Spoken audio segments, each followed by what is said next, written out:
சாந்திநிகேதன் மழலையர் பள்ளியில் எல்லா குழந்தைகளும் மகிழ்ச்சியாக விளையாடினார்கள். வகுப்பிலேயே உயரமான மற்றும் பலமான சிறுவனான விராஜை தவிர. அவன் மற்றவர்களிடமிருந்து பொம்மைகளை பறித்து விளையாடும்போது அவர்களை தள்ளிவிடுவான். ஒரு நாள் விராஜ் குட்டி காவ்யாவின் பிடித்தமான டெடியை பறித்து உயரமான அலமாரியில் தூக்கி எறிந்தான். அவளால் அதை எடுக்க முடியவில்லை, அதனால் அழ ஆரம்பித்தாள். மற்ற குழந்தைகள் எதுவும் சொல்ல பயந்தார்கள்.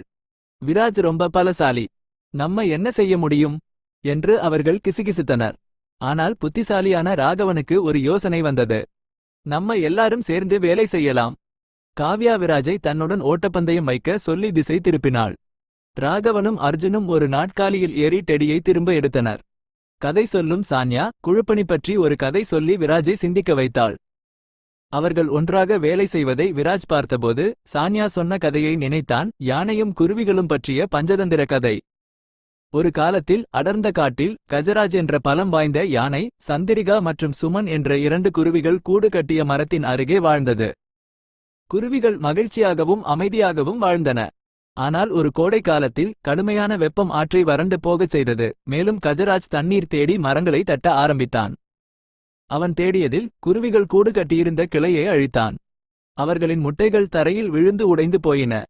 சந்திரிகாவும் சுமானும் மனம் உடைந்து போயினர். நாங்கள் சிறியவர்களாக இருக்கலாம், ஆனால் இந்த அநீதியை சும்மா விட மாட்டோம். அவர்கள் தங்கள் நண்பர்களிடம் உதவி கேட்டனர். மேகா புத்திசாலியான மரங்கொத்தி, அவள் சொன்னாள், நான் யானையின் கண்களை கவனித்துக் கொள்கிறேன். ஜல் தந்திரமான நான் அவன் காதுகளில் ரீங்காரமிட்டு அவனை திசை திருப்புகிறேன். நீர் ஞானமுள்ள தவளை, நான் அவனை ஒரு ஆழமான குழியில் விழும்படி ஏமாற்றுவேன். அவர்கள் ஒன்றாக ஒரு திட்டம் போட்டனர். மேகா மரங்கொத்தி கஜராஜின் கண்களை கொத்தி அவனை பார்க்க முடியாமல் செய்தது. ஜல் அவன் காதுகளில் உரத்த ரீங்காரமிட்டு அவனை அமைதியற்றவனாக மாற்றியது. நீர் தவளை ஆழமான சேற்று குழியின் அருகே கத்தி கஜராஜை ஒலியை பின்தொடர தூண்டியது.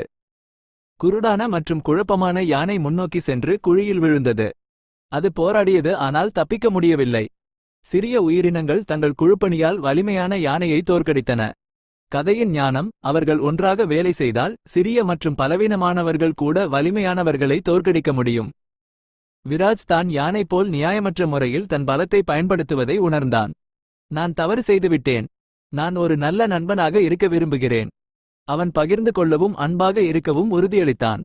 அந்த நாளில் இருந்து விராஜ் வகுப்பில் சிறந்த உதவியாளன் ஆனான். நீதி, சின்ன குழந்தைகள் கூட ஒன்றாக வேலை செய்தால் தங்களுக்கு தாங்களே உதவ முடியும்.